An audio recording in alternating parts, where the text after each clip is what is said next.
احکام اس میں سیکھے خواتین دین کے، کیا خوب ہے یہ سلسلہ دین اور خواتین اعوذ باللہ من الشیطان الرجیم، بسم اللہ الرحمن الرحیم۔ الحمدللہ الذی ہدانا لہذا وما کننا لنہتدی لولا ان ہدانا اللہ، یعنی تمام تعریفیں اللہ رب العزت کے لیے ہیں جس نے ہمیں ہدایت کی راہ دکھائی، اور اگر اللہ ہمیں ہدایت کی راہ نہ دکھائے تو ہم کچھ بھی کر نہ پائیں۔ تمام تر درود و سلام ہوں اللہ کے حبیب سید الانبیاء امام الانبیاء حضور جان عالم صلی اللہ تعالی علیہ وآلہ وسلم پر۔ جناب، گزشتہ کئی ایپیسوڈ سے ہمارا جو موضوع سخن ہے وہ ہے قسم کے احکام۔ دین سیکھ رہے ہیں، دین سکھایا جا رہا ہے، الحمدللہ رب العالمین۔ قسم جسے عربی میں یمین کہا جاتا ہے، یعنی بات کو مؤکد کر دینا، بات کو پختہ کرنا مستقبل کے ساتھ اور کسی معظم شے کے ذکر کے ساتھ۔ اللہ اور اس کے رسول صلی اللہ علیہ وآلہ وسلم کی جو تعلیمات ہیں وہ یہ ہیں کہ جو قسم کھائی جا سکتی ہے یا اٹھائی جا سکتی ہے وہ صرف اللہ تبارک و تعالی کی ہی شرعی طور پہ منعقد بھی ہوگی اور معتبر بھی ہوگی۔ ادر دین اللہ تبارک و تعالی، یعنی اگر آپ غیر اللہ کی قسم اٹھا رہی ہیں یا کھا رہی ہیں تو وہ شرعی طور پہ نہ منعقد ہوگی نہ معتبر ہوگی۔ اماں کی قسم، ابا کی قسم، شوہر کی قسم، بچوں کی قسم، تمہارے سر کی قسم، میری قسم، دوست کی قسم، اس کا شرعی طور پہ اعتبار نہیں کیا جائے گا۔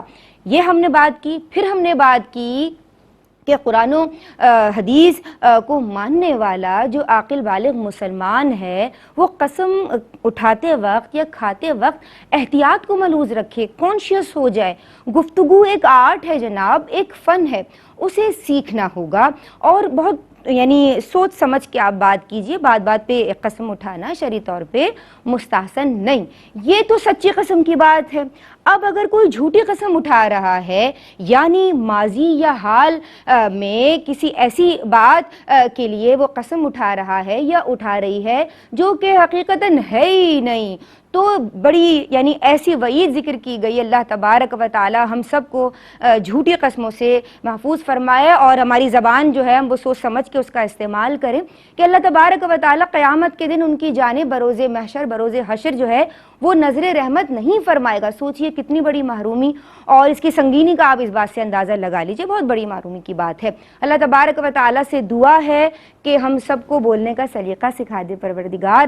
ہم بیسیکلی کیونکہ ہم ایک خاتون ہیں، ہم سب خواتین ہیں، دین اور خواتین کر رہے ہیں، تو اپنے لیے بھی دعا کریں گے کہ پروردگار ہمیں اچھی مائیں بنا دے اور ہم اپنے بچوں کی، اپنے یعنی چھوٹوں کی اچھی تربیت کر سکیں۔ آج کا پروگرام شروع کر رہے ہیں اور آج جو بہنیں میرے ساتھ موجود ہیں ہم سب کی رہنمائی کے لیے ماشاءاللہ دونوں ہی قرآن و حدیث کے استدلال کے ساتھ خوبی کے ساتھ گفتگو کرتی ہیں، عالمہ صوبیہ شاکر اور عالمہ صدف پروین۔ سلام عرض کرتے ہیں، السلام علیکم۔ وعلیکم السلام ورحمۃ اللہ۔ آپ دونوں خیریت سے ہیں؟ الحمدللہ۔ آپ دونوں کو ویلکم کرتے ہیں، خوش آمدید کہتے ہیں۔ جناب، ہمارے پروگرام کا مستقل حصہ ہیں ماشاءاللہ فیض رساں ہیں، فیض گستر ہیں، اور ہم سب فیضیاب ہوتے ہیں، ہو رہے ہیں، اور میں دعا گو ہوں کہ میں رہوں نہ رہوں ہم سب آپ سے فیضیاب ہوتے رہیں، کیونکہ ماشاءاللہ آپ ہمارے مینٹور ہیں۔ ہم آپ سے بولنا بھی سیکھتے ہیں، ہمارے تلفظ بھی اچھے ہو رہے ہیں، ہم عربی بھی سیکھ رہے ہیں، ہم دین سیکھ رہے ہیں بیسیکلی۔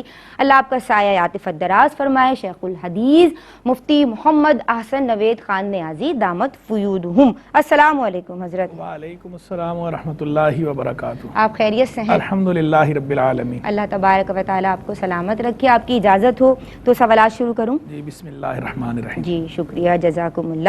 السلام علیکم، میں آپ کی سمت آؤں گی عالمہ صوبیہ شاکر پہلے، اور مجھے یہ بتائیے کہ قرآن مجید میں قسم کے لیے کون کون سے الفاظ آئے ہیں؟ اعوذ باللہ من الشیطان الرجیم، بسم اللہ الرحمن الرحیم۔ اگر ہم لفظ قسم کو اس کے عمومی معنی یعنی تاکید اور توثیق کرنا پر رکھیں تو قرآن عظیم میں قسم میں جو الفاظ جو بطور قسم کے ذکر کیے گئے ان کی دو قسمیں بنتی ہیں۔ جس کی تفصیل زیادہ نہیں ہے، پہلے میں اس کو عرض کرنا چاہوں گی، وہ ہیں غیر صریح اور مضمر الفاظ۔ ٹھیک، ان کے بارے میں یوں ہے کہ جو ہمارے یہاں رائج اور موضوع شدہ الفاظ قسم ہیں وہ استعمال نہیں ہوتے، بلکہ مضمون کلام ہوتا ہے، اس کے ذریعے قسم کو پہچانا جاتا ہے۔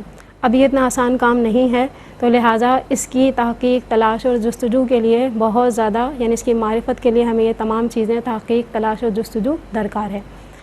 جہاں تک ذکر کیا جائے کہ جو الفاظ صراحتاً موجود ہیں، جنہیں صریح اور ظاہر الفاظ کہا جاتا ہے، تو یہ الفاظ جو ہیں تینوں طرح کے ہیں، کیونکہ لفظ کی 3 قسمیں ہوتی ہیں، حرف، اسم اور فعل، تو تینوں طرح کے الفاظ قرآن کریم میں قسم کے لیے موجود ہیں۔ اگر حروف کی بات کی جائے تو با، تا اور واؤ، جس میں سے واؤ بکثرت استعمال ہوا ہے، والفجری والضحیٰ واللیلی اور وغیرہ وغیرہ، بہت سارے الفاظ اس میں استعمال ہوئے ہیں، خصوصاً جو ہے وہ 30th پارٹ جو ہے قرآن کا، اس کے اندر بہت زیادہ ہمیں الفاظ ملتے ہیں قسم کے۔ اس کے علاوہ اگر ہم اسم کی بات کریں تو اس میں لفظ یمین یا یمن یا ایمن کے الفاظ یہ بطور جو ہے وہ اسماء کے، اور اسی طرح لفظ امر کا لفظ بھی بطور اسم کے استعمال کیا گیا ہے۔ اگر ہم یمین، ایمن وغیرہ کا ذکر کریں تو یہ قرآن کریم میں استعمال ہوا ہے، مفرد طور پر بھی اور جمع کے طور پر بھی آیا ہے، اس میں تفضیل کے طور پر بھی آیا، اس میں مفعول کے طور پر بھی آیا ہے، اور اس میں جو قسم کے لیے یوز ہوا ہے زیادہ تر وہ ایمان کے ورڈ کے ساتھ استعمال ہوا ہے، جیسا قرآن کریم میں 5 مرتبہ ہوا ہے۔ اس کے علاوہ اگر ہم دیکھیں کہ لفظ امر، تو یہ قرآن کریم میں صرف 1 مرتبہ آیا ہے، جب اللہ تبارک و تعالیٰ نے نبی کریم صلی اللہ علیہ وآلہ وسلم کی حیات طیبہ کی قسم یاد فرمائی ہے، لا عمرک کا لفظ آیا ہے اور یہ 1 ہی مرتبہ ہے۔ اگر ہم افعال کی بات کریں تو افعال میں قسم، حلف اور علیشہ کے الفاظ سے مشتقات ان کے استعمال کیے گئے ہیں۔ لفظ قسم کو اگر ہم دیکھیں تو قاف سین میم اس کا مادہ اشتقاق ہے، اور اس سے 33 مرتبہ یہ لفظ قرآن کریم میں آیا ہے، جس میں سے اکثری جو ہے یہ قسم ہی کے معنی کے اندر استعمال کیا گیا ہے۔ اگر ہم بات کریں لفظ حلف کی تو یہ 13 مقامات پر قرآن کریم میں آیا ہے، اور سب جگہ یہ قسم کے لیے ہی استعمال ہوا ہے، اور ایک جگہ اس میں مبالغہ، اس آیت مبارکہ میں لا تطیع کل حلاف مہین اس میں استعمال کیا گیا ہے، اس میں مبالغہ کے طور پر استعمال کیا گیا ہے۔ اگر ہم لفظ علیہ کی بات کریں تو یہ لفظ بھی قرآن کریم میں ایک بار باب فعل سے اور ایک بار باب افتعال سے 2 مرتبہ استعمال کیا گیا ہے۔ تو بحث شاید مشکل ہو، عوام کے انٹرسٹ کی نہ ہو، لیکن یہ ایک تحقیقی چیز تھی، سوال اچھا تھا، تلاش کرنے میں مزہ آیا۔ اللہ تبارک و تعالیٰ ہمیں بھی تلاش کی توفیق دے، بہنوں کو بھی دے، علم سے زیادہ فیض سمجھ آئے گی نا بات، توفیق جن عطا کی ابھی فرمائے۔ سروں پہ سے گزر گئی ہے وہ خود قرآن جو ہے قرآن مجید کھولیں، ان الفاظ کو نکالیں، سمجھیں، سمجھ آ جائے گا، اللہ تبارک و تعالیٰ برکت دیتا ہے۔ جی آپ کی بات مکمل ہوئی، جی الحمدللہ۔ میں آپ کی سمت آؤں گی، اور عالمہ صدف پروین صوبیہ کے بعد مجھے یہ بتائیے کہ اللہ تبارک و تعالیٰ نے کن کن چیزوں کی قسم ارشاد فرمائی ہے؟ اعوذ باللہ من الشیطان الرجیم، بسم اللہ الرحمن الرحیم۔ اس سلسلے میں مفسرین کرام فرماتے ہیں کہ جن کی اللہ تبارک و تعالیٰ نے قرآن کریم میں قسم ارشاد فرمائی، ان میں وہ چیزیں شامل ہیں کہ جو اللہ تبارک و تعالیٰ کی قدرت اور اس کی عظمت پر بہت واضح طور پر دلالت کرتی ہیں، یا وہ چیزیں ہیں کہ جن کے منافع بہت زیادہ ہیں، یا وہ چیزیں ہیں کہ جن پر اگر انسان غور و تفکر کرتا ہے، تدبر کرتا ہے، تو بصورت اس کا جو ذہن ہے وہ اللہ تبارک و تعالیٰ کی وحدانیت کی طرف منتقل ہو جاتا ہے۔ اور دراصل یہ جو قسم ہے، اس سے مقصود کیا ہے؟ جو جواب قسم ہے اس کی عظمت، اس کی عزت، اس کی توقیر کو بیان کرنا یہاں پر مقصود ہوتا ہے۔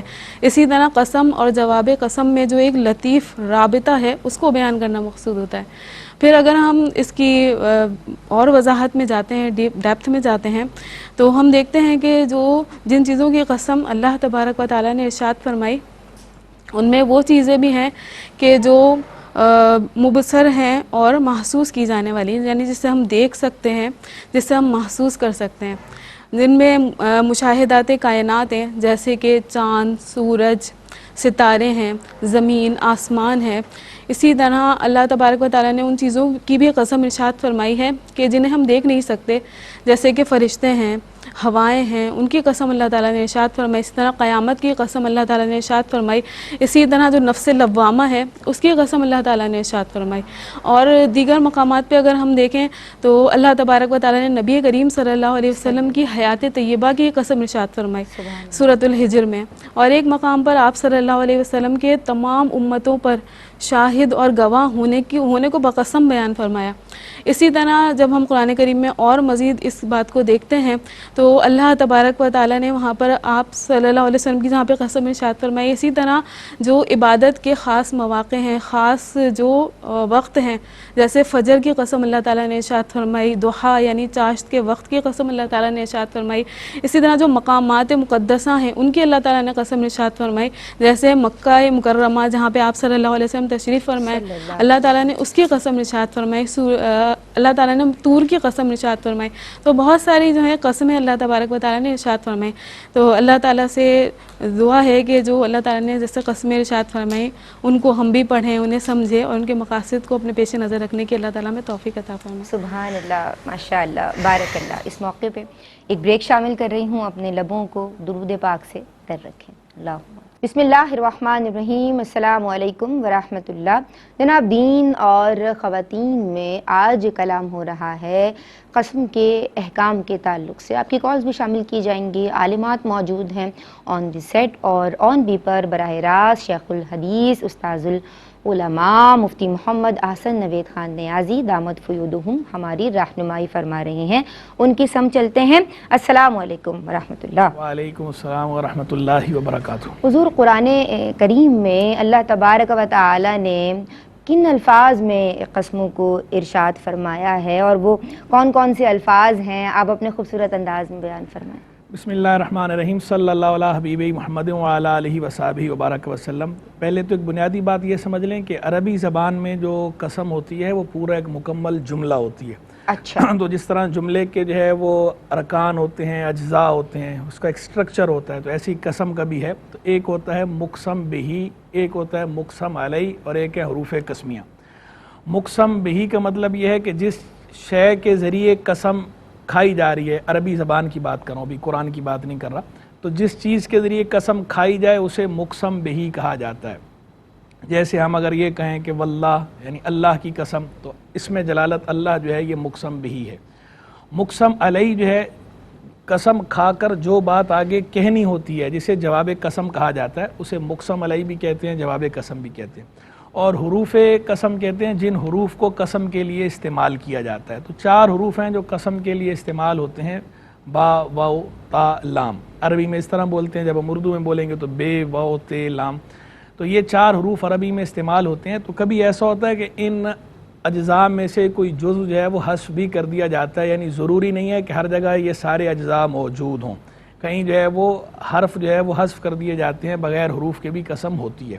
بہرحال اب جب ہم قرآن مجید فرقان حمید برہان رشید کو دیکھتے ہیں تو اس کے اندر جو قسم ہے، اللہ تبارک و تعالیٰ نے جو قسمیں ارشاد فرمائی ہیں، تو ان سب میں ہمیں یہ نظر آتا ہے کہ جو مقسم بہی ہے وہ سب جو ہے وہ اللہ ہی کی طرف راجع ہے، کیونکہ جتنی بھی قسمیں ہیں جب ان کے اندر جو ہے وہ گہرائی سے غور کریں گے تو کہیں پر وہ قسم جو ہے وہ اللہ تبارک و تعالیٰ کی ذات کی ہے، کہیں پر وہ قسم اللہ کے قول کی ہے، کہیں پر وہ قسم اللہ کے فعل کی ہے، اور کہیں پر وہ قسم اللہ کے مفعول کی ہے۔ تو یعنی جہاں پر دیگر اشیاء کی بھی جو قسمیں قرآن میں موجود ہیں تو وہ بھی چونکہ اللہ ہی کی مخلوق ہیں، اللہ کے مفعول ہیں، جو فعل اللہ کا واقع ہوا ہے اس کے نتیجے میں وہ ہمارے سے وجود میں آئے ہیں، تو وہ قسم بھی در حقیقت راجع ہو جاتی ہے اللہ کی طرف۔ تو یعنی پورے قرآن میں جو قسمیں ہیں وہ ساری کی ساری اپنی اصل کے اعتبار سے اللہ ہی کی طرف راجع ہیں۔ کہیں اللہ کی ذات کی قسم ہے، کہیں اللہ کی بات کی قسم ہے، کہیں اللہ کے فعل کی قسم ہے، اور کہیں اللہ کے مفعول کی قسم ہے۔ پھر یہ جو قسمیں ہیں، ان قسموں کے ذریعے جو بات کی جا رہی ہے، اصل اہمیت تو اس بات کی ہے، خود جن چیزوں کی قسم ارشاد فرمائی گئی ہے ان چیزوں کی بھی اپنی ایک اہمیت ہے، اس کا انکار نہیں ہے۔ اگر کوئی ان کے اندر غور کرے تو وہ ساری اشیاء، خود اللہ کی ذات کی تو کیا بات ہے، اللہ کے قول کی کیا بات، اللہ کے فعل کی کیا بات، جہاں اللہ کے میں مفعول کی بات کر رہا ہوں کہ جہاں مفعول کی قسم ہے اللہ کے، یعنی دیگر مخلوقات کی جو قسم ہے، وہ جہاں جس کسی مخلوق کے بارے میں بھی ہے وہاں پر اگر بندہ گہرائی سے غور کرے گا تو قرآن کا علمی اعجاز اس کے سامنے نکھر کر آئے گا کہ قرآن مجید فرقان حمید نے جس انداز میں اس کو ایلیبوریٹ کیا ہے، اگر وہ اس کی تہہ میں جائے گا تو پتہ چلے گا کس چیز کی قسم جو ہے وہ اللہ تبارک و تعالیٰ نے کیوں ارشاد فرمائی ہے، کہ واقعی اس کے جو منافع ہیں اور جو اس کی اہمیت ہے انسانی زندگی کے اندر، جو اس کی سے انسان جو ہے فائدہ اٹھاتے ہیں، اور پھر جس انداز میں اس کا ربط ہے خالق کے کائنات کے ساتھ، تو یہ ساری چیزیں اس کے اندر جو ہے بندے کو نظر آئیں گی، اور بندہ بے ساختہ جو ہے وہ سبحان اللہ ہی کہے گا، ربنا ما خلقتا ھذا باطلا، اے ہمارے رب تو نے اسے باطل پیدا نہیں کیا، بیکار پیدا نہیں کیا۔ جس بھی تخلیق میں بندہ غور کرے گا، بطور خاص وہ کہ جہاں خود قرآن میں جسے مینشن کیا گیا ہو۔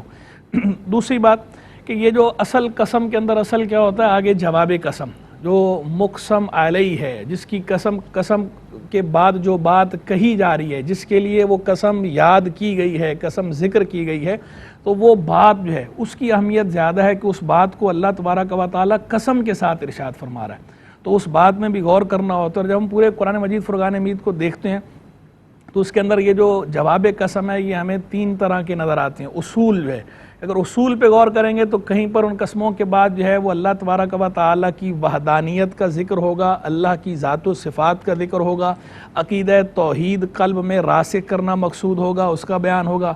کہیں پر جو ہے وہ حضور جان عالم صلی اللہ تعالی علیہ وسلم کا ذکر ہوگا، پیغمبر کا، نبی کا، رسول کا، یہ کہ یہ حق ہے، نبوت و رسالت کے حق ہونے کا ذکر ہوگا، کتاب اللہ کے حق ہونے کا ذکر ہوگا، اور کہیں پر جو ہے وہ میدان محشر کا ذکر ہوگا کہ قیامت حق ہے، سب لوگوں نے محشور ہونا ہے، قیامت میں جمع ہونا ہے۔ تو بنیادی طور پر جواب قسم جو ہے، جو حروف مقطعات والی آیات کو چھوڑ کر، ان صورتوں کے آغاز حروف مقطعات سے ہو رہا ہے، ان کو چھوڑ کر بقیہ میں جب جو ہے وہ قسمیں ارشاد فرمائی گئی ہیں تو ان قسموں کے بعد جو بنیادی مضمون ہے، جو تھیم ہے، وہ ان تین چیزوں کے اندر ہے۔ باقی جو بھی ہیں اگر اس میں غور کریں گے تو وہ بھی انہی تین کی طرف ہی راجع ہیں، انہی کی فروع ہیں، یعنی کہیں پر تو صراحتاً انہی تین باتوں میں سے کسی بات کو ذکر کیا گیا، اور کہیں پر اس بات کو صراحتاً ذکر نہیں کیا گیا، لیکن جو بات ذکر کی گئی ہے وہ انہی میں سے کسی کی فرع ہے، انہی میں سے کسی کی شاخ ہے۔ تو بنیادی طور پر جو قسمیں ہیں، جو جواب قسم ہے، وہ جہاں بھی ہیں قرآن مجید فرقان حمید کے اندر، تو وہ انہیں اگر ہم کلاسیفائی کریں تو وہ ان تین اصولوں میں جو ہے وہ فال کرتے ہیں، کہ یہ تین اصول ہیں بنیادی: اللہ تبارک و تعالیٰ کی وحدانیت کا بیان، عقیدہ توحید کا بیان، اللہ کی ذات و صفات کا بیان ایک، دوسرا جو ہے نبوت و رسالت کے حق ہونے کا بیان، پیغمبر کے حق ہونے کا بیان، کتاب اللہ کے برحق ہونے کا بیان، تیسرا جو ہے وہ قیامت کا بیان۔ اور یہ ہمارا عقیدہ بھی ایسی ہے، ہمارا جو عقیدہ ہے، پورا عقیدہ جو علم الکلام ہے، یہ بھی اسی طرح تین پارٹس میں ڈیوائیڈ ہے۔ ایک جو ہے حصہ الہیات کہلاتا ہے، جو اللہ تبارک و تعالیٰ کی ذات و صفات سے متعلق ہے، دوسرا جو ہے نبوات کہلاتا ہے جو نبیوں سے متعلق ہے، اور تیسرا جو ہے وہ سمعیات کہلاتا ہے، سمعیات بھی کہتے ہیں، غیبیات بھی کہتے ہیں، کہ جس کے اندر یوم آخر، روز آخر کا بیان، قیامت کا بیان، اور اس کے جو متعلقات ہیں، جو دیگر غیبی امور ہیں۔ یہ تو بہرحال ان قسموں کے ذریعے، یعنی یہ بات میں نے اسی لیے کہی، یہ واضح کرنے کے لیے کہ ان کے ذریعے ہماری توجہ مبذول کرائی جاتی ہے اس بات کی اہمیت کی طرف۔ تو لہذا جب ہم نے یہ پڑھنا ہے، اس کا مطالعہ کرنا ہے، تو یہ سمجھنا ہے، اس قسم کی اہمیت کو بھی سمجھنا ہے، اور اس کے بعد جو آگے جواب قسم ہے اس پہ بھی فوکس کرنا ہے، اور جہاں وہ بات جو ہے وہ نظریات اور افکار سے متعلق ہے، عقائد سے متعلق ہے، وہاں اس عقیدے کو ہم نے اپنے قلب میں راسخ کرنا ہے، اپنا عقیدہ درست کرنا ہے۔ جہاں اس کا تعلق جو ہے وہ اعمال کے ساتھ ہو، عمل کے ساتھ ہو، عمل صالح کے ساتھ، تو وہاں پر ہم نے اپنے عمل کو درست کرنا ہے۔ تو یعنی ہم نے فکری کجی سے بھی بچنا ہے، نظریاتی کجی سے بھی بچنا ہے، اور عملی کجی جو ہے، عملی انحراف، اس سے بھی بچنا ہے، اور قرآن کے ساتھ جو ہے وہ ہم نے لفظاً و معناً متعلق ہونا ہے، مضبوط انداز میں وابستہ ہونا ہے، جڑنا ہے۔ ان لیٹر اینڈ اسپرٹ جو ہے دونوں طرح قرآن مجید فرقان حمید سے ہم نے اپنے آپ کو وابستہ کرنا ہے، تو رجوع الی القرآن ہونا چاہیے۔ اور یہ اس طرح کے جو سوالات ہیں یہ رکھنے کا مقصد بھی یہ ہے کہ تھوڑا قرآن مجید فرقان حمید کے بارے میں معلومات بھی حاصل ہوں، اور قرآن کی اہمیت بھی ہمارے اذہان پہ بالکل واضح ہو جائے، اور ہمارے قلوب جو ہے وہ قرآن کی طرف کھنچیں۔ ماشاء اللہ، سبحان اللہ، اللہ آپ کو سلامت رکھے۔ میں آپ کی سمت آؤں گی عالمہ صوبیہ شاکر، اور کہا یہ جاتا ہے بہن عوام الناس میں، یعنی ایک تصور بھی ہے کہ جس نے سب سے پہلے جھوٹی قسم کھائی وہ شیطان ہے۔ اس حوالے سے کیا آپ کا تبصرہ ہے، آپ کیا بیان فرمائیں گے؟ اس واقعے کی تفصیل یہ ہے کہ اللہ تبارک و تعالیٰ نے جب فرمایا انی جاعل فی الارض خلیفہ، تبھی سے شیطان کو مسئلہ ہونا شروع ہوا، اور پھر جب اللہ تعالیٰ نے حضرت آدم علیہ السلام کو پیدا فرمایا اور آپ کو علوم عطا فرمائے اور آپ نے ان کا اظہار فرمایا اور فرشتوں کو سجدہ کرنے کا حکم دیا گیا تو شیطان نے اس حکم سے روگردانی کی. اب اس کی جو دشمنی ہے وہ ابتداءً ہی حضرت آدم علیہ السلام سے ہو چکی تھی. جی. دوسری طرف اللہ تبارک و تعالیٰ نے حضرت آدم علیہ السلام کو اس اعزاز اور اکرام سے نوازا کہ آپ کو فرمایا کہ آپ اور آپ کی زوجہ جنت میں رہیں اور یہاں سے بے روک ٹوک جو چاہیں کھائیں. لیکن فرمایا تھا وَلَا تَقْرَبَا هَٰذِهِ الشَّجَرَةَ فَتَكُونَا مِنَ الظَّالِمِينَ کہ آپ دونوں اس درخت کے قریب بھی مت جائیے گا ورنہ آپ جو ہے وہ نقصان اٹھانے والوں میں سے ہو جائیں گے. تو ان کے بعد اب شیطان کو جب یہ پتہ چلا کہ اس طرح کا معاملہ ہے، آدم علیہ السلام کو روکا گیا ہے، تو اس نے پلاننگ کرنا شروع کی کہ کس طریقے سے حضرت آدم علیہ السلام کو اس چیز کا ارتکاب کروایا جائے جس سے اللہ تعالیٰ نے منع کیا. لہٰذا اب اس نے سوچا کہ اس طرح کی باتوں سے تو آدم علیہ السلام اس کے قابو میں آئیں گے نہیں. لہٰذا اب اس نے یہ طریقہ اختیار کیا کہ آپ کو قسم دے کے فرمایا کہ اللہ کی قسم اگر آپ اس درخت سے کھا لیں گے تو آپ ہمیشہ ہمیشہ جنت میں رہیں گے. حضرت آدم علیہ السلام نے یہ بات سوچی، آپ کی توجہ اس طرف زیادہ ہوئی کہ اللہ تبارک و تعالیٰ کا نام لے کے جھوٹ کون بول سکتا ہے. لہذا آپ نے کہا یقیناً یہ شخص جو ہے وہ سچا ہے، اور اس نے کہا تھا میں ناصحین میں سے ہوں، میں آپ کی اصلاح چاہتا ہوں. تو آپ کی توجہ اس جانب نہ رہی جو اللہ تعالیٰ نے فرمایا تھا وَلَا تَقْرَبَا هَٰذِهِ الشَّجَرَةَ، اور آپ سے اجتہادی خطا ہوئی اور آپ وہ پھل سے کھانے یعنی اس درخت سے کھانے کے مرتکب ہوئے. اور پھر شیطان اپنے منصوبے میں بظاہر کامیاب ہوا، لیکن حقیقتاً مشیت الہی تھی کہ حضرت آدم علیہ السلام اس درخت سے کھائیں گے اور پھر آپ کو دنیا میں بھیجا جائے گا اور یہاں آپ سے نسل انسانی پھیلے گی، اور اس طرح اللہ تبارک و تعالیٰ نے جو فرمایا تھا جاعل فی الارض خلیفہ وہ پورا ہمیں ہوتا نظر آئے گا. بالکل پوری ہوئی. جناب جو جھوٹی قسم کھا رہا ہے یا کھا رہی ہے، تو اب جو ہے وہ دنیاوی اور اخروی نقصانات کیا ہوتے ہیں، کیا ہو سکتے ہیں، ہم جانیں گے اس بریک کے بعد. اپنے لبوں کو، اپنی زبانوں کو درود پاک سے تر رکھیے. جی جناب، بسم اللہ الرحمن الرحیم. السلام علیکم ورحمۃ اللہ. آپ دیکھ رہے ہیں دین اور خواتین اس ذرائع ناچیز کے ساتھ ہم قسم کے احکام سیکھ رہے ہیں، اور بیسیکلی اس پروگرام کا مقصد شریعت مطہرہ کی بنیادی تعلیمات سے آپ تمام بہنوں کو روشناس کروانا ہے، آگاہی دینی ہے. اور اگر کسی سے کوئی ایپیسوڈ مس ہو جاتی ہے، کیونکہ ہم سلسلہ وار پروگرامز کرتے ہیں الحمدللہ، تو آپ ہمارے آفیشیل یوٹیوب چینل کو وزٹ کیجئے ARYQ-TV، اپنے گیجٹس پہ آپ ٹائپ کیجئے، ہماری ویب سائٹ کھولیے، اور جو بھی پروگرام آپ دیکھنا چاہتے ہیں اس کی پوری پلے لسٹ بنی ہوئی ہے، اس پروگرام پہ جائیں اور اس کے تمام ایپیسوڈ، اور خاص طور پہ آپ جو ٹاپک دیکھنا چاہتے ہیں وہ ٹائپ کریں گے تو پھر وہی جو ہے وہ ٹاپک آ جائے گا، اس کے پروگرامز آ جائیں گے. بعض اوقات 4 پروگرام، بعض اوقات 5 پروگرامز کیے جاتے ہیں، بعض اوقات اس سے بھی زائد. تو جناب سیکھنے اور سکھانے کا یہ عمل جاری و ساری رہنا چاہیے. اللہ ہم سب کو دین سمجھنے کی اور اس پہ عمل پیرا ہونے کی توفیق عطا فرمائے. آج بات ہو رہی ہے قسم کے احکام کے تعلق سے. عالمات ہمارے ساتھ موجود ہیں. بریک سے قبل عالمہ صدف پروین، میں نے سوال آپ سے یہ کیا تھا پیاری بہن کہ جو جھوٹی قسم اٹھا رہا ہے، یعنی ہم پہلے بات کر چکے ہیں اس کی جو ڈیفینیشن ہے یمین غموس کے تعلق سے، اس کے دنیاوی اور اخروی نقصانات کیا کیا ہیں؟ بسم اللہ الرحمن الرحیم. اگر ہم قرآن کریم کا مطالعہ کرتے ہیں تو اللہ تبارک و تعالیٰ نے جو سچی قسمیں ہیں ان کا بھی بکثرت ذکر کرنے کو منع فرمایا ہے. وَلَا تَجْعَلُوا اللَّهَ عُرْضَةً لِأَيْمَانِكُمْ کہ اللہ تبارک و تعالیٰ کی ذات مقدسہ کو اپنی قسموں کا نشانہ نہ بناؤ. تو جب سچی قسموں کا یہ عالم ہے کہ ان کی کثرت کرنے سے منع کیا گیا، تو جب قسم کے ساتھ ایک مکروہ اور ایک حرام جو صفت ہے وہ متصل ہو جائے تو اس کی قباحت کا عالم کیا ہوگا. اتنی زیادہ مکروہ یہ صفت ہے.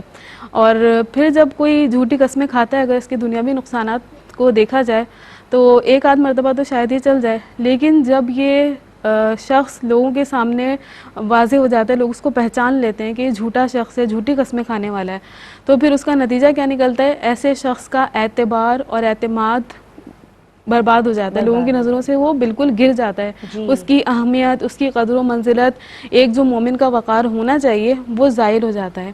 اب اگر مثلاً کسی موقع پر اگر وہ کسی بات کی سچی قسم بھی کھائے تو لوگوں کا اس کو بالکل بھی اعتبار نہیں آئے گا، کیونکہ وہ اپنا اعتماد پہلے ہی کھو چکا ہوتا ہے۔ نبی کریم صلی اللہ علیہ وآلہ وسلم نے ارشاد فرمایا جھوٹی قسم سے متعلق کہ جھوٹی قسم مال کو بکوا دیتی ہے، لیکن اس سے کیا ہوتا ہے کہ جو برکت ہے وہ مٹ جاتی ہے۔ اب یہ برکت مٹ جاتی ہے، اس کی تفسیر جو شارحین کرام ہیں انہوں نے یہ فرمائی ہے کہ جو اس نے آئندہ کے لیے جو اس کا سودا ہے یا کاروبار ہے وہ بند ہو جاتا ہے، یا کیا ہوگا کہ جو اس نے سودا کیا تھا اس میں سے نقصان کا سامنا کرنا پڑتا ہے، کہ جسے دھوکہ دے کر اس نے مال بیچ دیا، دھوکہ دے کر مال دینا یہ ایک الگ گناہ ہے، جھوٹی قسم کھا کے اس نے بیچ دیا مثلا، تو یہ بھی کیا ہے دھوکہ دینا ہے۔ آپ صلی اللہ علیہ وسلم نے فرمایا من غش فلیس منا، کہ جس نے دھوکہ دے کر دھوکہ دیا کسی کو تو وہ ہم میں سے نہیں ہے۔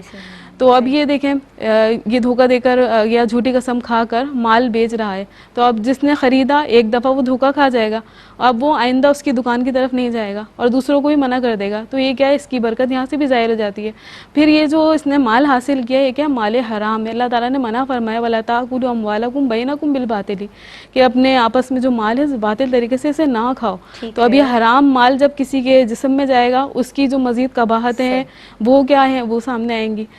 اور نبی کریم صلی اللہ علیہ وسلم کی حدیث مبارکہ کا مفہوم ہے کہ ایک شخص کو قیامت کے دن اللہ تعالیٰ کی بارگاہ میں پیش کیا جائے گا، تو اللہ تبارک و تعالیٰ اس کے لیے حکم صادر فرمائے گا اسے جہنم میں داخل کر دو، تو وہ عرض کرے گا کہ میرے ساتھ یہ معاملہ کیوں کیا جا رہا ہے، کس جرم کی یہ سزا ہے؟ اللہ تعالیٰ فرمائے گا نمازوں کو ان کا وقت گزار کر پڑھنے کی اور میرے نام کی جھوٹی قسمیں کھانے کی، تو یہ سزا اس کی بیان کی گئی۔ حضرت ابو ذر غفاری رضی اللہ تعالیٰ عنہ بیان فرماتے ہیں کہ نبی کریم صلی اللہ علیہ وسلم نے فرمایا کہ 3 شخص ہیں کہ اللہ تبارک و تعالیٰ نہ تو ان سے کلام فرمائے گا، نہ ان کی طرف نظر رحمت فرمائے گا، اور نہ ہی انہیں پاک فرمائے گا، اور ان کے لیے شدید عذاب ہے۔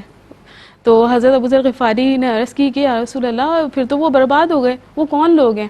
آپ صلی اللہ علیہ وسلم نے فرمایا وہ 3 لوگ یہ ہیں، ایک تو وہ ہے کہ جو تہبند کو گھسیٹتا ہے، تہبند یعنی لٹکاتا ہے، تہبند کو تکبر کے ساتھ لٹکانے والا، اور دوسرا فرمایا احسان جتانے والا، اور تیسرا فرمایا جھوٹی قسم کھانے والا۔ اسی طرح ایک حدیث مبارکہ میں آتا ہے، آپ صلی اللہ علیہ وسلم کی روایت ہے کہ جو اپنی بات کہے یعنی کوئی قسم کھائے اور اس میں مچھر کے پر کے برابر کوئی جھوٹ کی آمیزش کر دے تو اس کے دل پر اللہ تبارک و تعالیٰ ایک سیاہ نقطہ لگا دے گا جو قیامت تک قائم رہے گا۔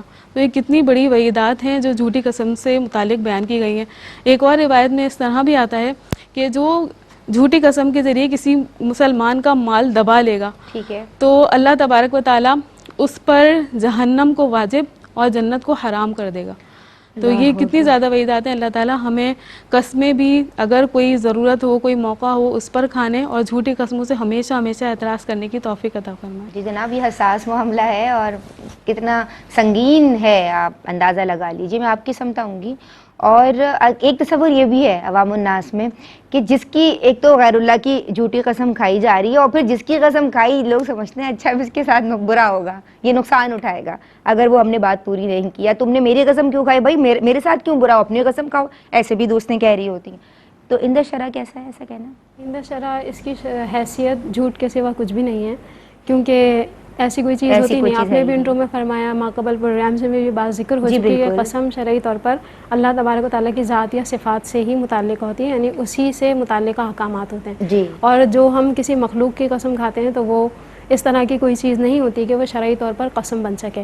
اب یہ لوگوں کے اپنے توہمات ہوتے ہیں کہ کسی چیز کو کسی چیز کے ساتھ خاص کر کے اور اس سے برا شگون لے لیتے ہیں، جو کہ شریعت میں پسندیدہ نہیں ہے، تو لہٰذا اس سے بچنا چاہیے، اور یہ مومنانہ وقار کے بھی بالکل خلاف ہے۔ ہماری شریعت چاہتی ہے کہ مومن سچا، صاف ستھرا اور بالکل جو ہے وہ کھری بات کہنے والا ہو، لیکن یہاں پر معاملہ یہ ہوتا ہے کہ سراؤنڈنگ سے ہم نے کچھ بھی سنا، اسے اپنے معمولات میں شامل کر دیا، دوسروں کو بتایا، اس کو بھی اس کا معتقد کر دیا، اور اس طرح سے ایک سلسلہ چلتا رہتا ہے اور اس کی حقیقت کوئی بھی نہیں ہوتی۔ جی، تو اللہ تعالیٰ ہمیں ان تمام چیزوں سے بچنے کی توفیق عطا فرمائے۔ اللہم آمین۔ اب یہ دیکھیں ہم جا کہاں رہے ہیں، ہم پتہ نہیں کہاں سے سن لیتے ہیں، اور پھر ہم حضور آپ اس حوالے سے ہماری رہنمائی فرمائیے، جھوٹی قسم کے تعلق سے جو کلام ہوا ہے کہ نقصان پہنچ جائے گا اگر کسی کی جھوٹی قسم کھا لی تو اسے۔ پہلے تو دیکھیں یہ بات سمجھ لیں کہ جھوٹی قسم کھانا جو ہے یہ کبیرہ گناہ ہے یہ کبیرہ ہے، صغیرہ گناہ نہیں ہے، کبیرہ گناہ ہے، اور باقاعدہ جو ہے یہ حدیث طیبہ سے ثابت ہے، یعنی یہ علماء کا قول نہیں ہے، کسی امام کی رائے نہیں ہے، یہ خود صحیح حدیث سے ثابت ہے، خود صحیح بخاری کی حدیث ہے جس کے اندر جھوٹی قسم کو کبیرہ گناہ قرار دیا گیا ہے۔ تو جھوٹی قسم کھانا کبیرہ گناہ ہے، جو چند بڑے کبیرہ گناہ ہیں اسلام کے اندر، ان میں سے ایک جھوٹی قسم کھانا ہے۔ تو اور کبیرہ گناہوں کی نحوست کیسی ہوتی ہے، یہ بندے کو اس کا جو ہے وہ ادراک ہونا ہی چاہیے۔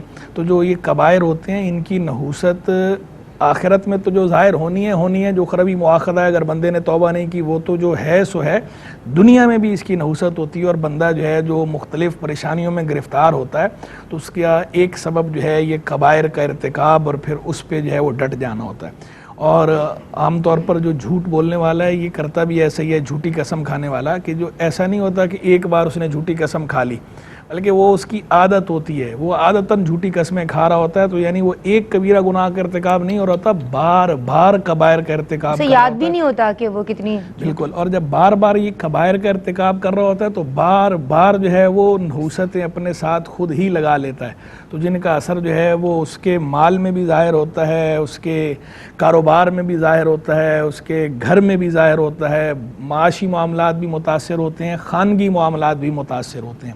تو جھوٹی قسم تو بالکل بھی نہیں کھانی چاہیے، کبیرہ ہے۔ اور جہاں تک جھوٹی قسم کے ذریعے جو ہے وہ مال بیچنا ہے تو یہ تو اور زیادہ اشد ہے، کہ اس کے بارے میں تو صراطاً جہنم میں داخل ہونے کی، جہنم کی سزا کی اور جنت سے محرومی کی باقاعدہ وعید یہ بھی حدیث کے اندر ارشاد ہوئی ہے، بڑی مشہور حدیث ہے صحیح مسلم کی۔ دوسری بات یہ کہ جو جھوٹی قسم کھا کر جو مال بیچنا ہے، یہ جو جھوٹی قسم کھا کر مال بیچنا ہے یہ بھی حرام ہے، لیکن جو کمائی ہے اس کمائی کو حرام کہا جائے گا یا نہیں کہا جائے گا، تو اس میں تھوڑی سی تفصیل ہے۔ تفصیل یہ ہے کہ اگر کاروبار بندے کا ایسا ہے کہ اس کے اندر جو ہے وہ جھوٹی قسم کھا کے بھی اس نے کچھ بیچا اور ویسے بھی بیچتا ہے، اور کاروبار فی نفس ہی جو ہے وہ جائز ہے، حلال اشیاء پر مشتمل ہے، تو پھر اس کے ساری کمائی کو حرام نہیں کہیں گے۔ لیکن جو کمائی اس نے جھوٹ بول کر حاصل کی، تو وہ جو جھوٹ کے عوض میں جو کمائی حاصل کی ہے زیادہ، وہ بہرحال وہ حرام کہلائے گی۔ جیسے اس نے ایک جھوٹ بولا، قسم کھا لی، اس پر جھوٹی قسم کھا کے کہہ دیا کہ یہ چیز جو ہے وہ اتنے کی، اور وہ اتنے کی نہیں تھی، اس سے کم کی تھی، کہا کہ میں نے اتنے میں لی ہے اور اس سے کم کی ہے، تو یہ جو اضافی رقم ہے بہرحال یہ اب حرام کہلائے گی، کہ جو اس نے اضافی رقم جھوٹ بول کر لی یہ اس کے عوض میں ہے، تو اس صورت میں تو اسے حرام کہیں گے۔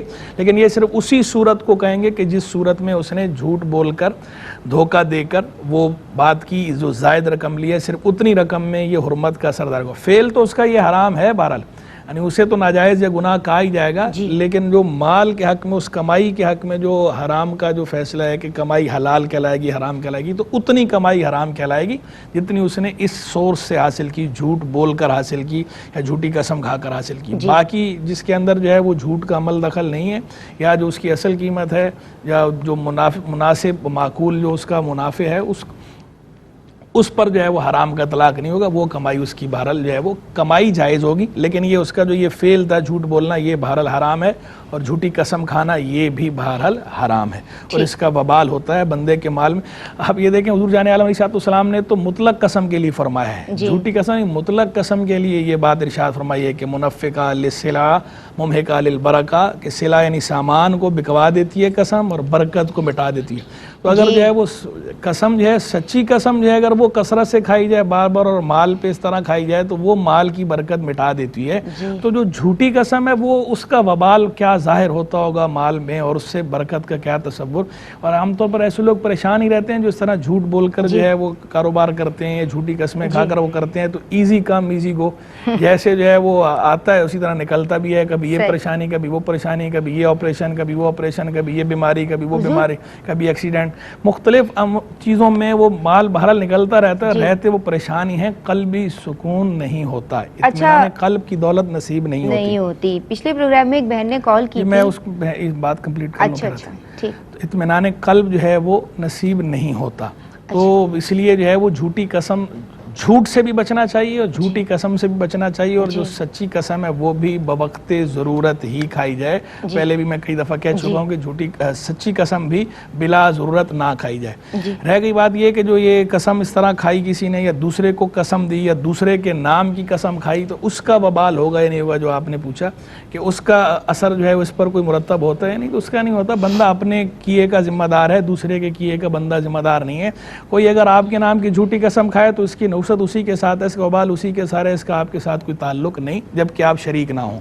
اگر آپ شریک ہو گئے کسی طرح تو پھر اس کا تعلق آپ سے, ادروائز آپ کے ساتھ کوئی تعلق نہیں ہے. ٹھیک ہے جی, بہت شکریہ حضور. اب وقت نہیں ہے ورنہ وہ مجھے ایک لیفٹ اوور شامل کرنا تھا. میں بہت جی شکر گزار ہوں آپ کی عالمات, آپ دونوں کا شکریہ ادا کرنا چاہتی ہوں. ماشاء اللہ آپ دونوں کی جانب سے بھی بہت اچھی گفتگو رہی. ناظرین آپ لوگوں کا بہت شکریہ. آج کے لیے بس اتنا ہی. اللہ تبارک و تعالیٰ ARYQ TV کی اس سعی کو اپنی بارگاہ میں قبول و منظور فرمائے. ہم سب سے راضی ہو, آپ سب سے راضی ہو. السلام علیکم ورحمۃ اللہ.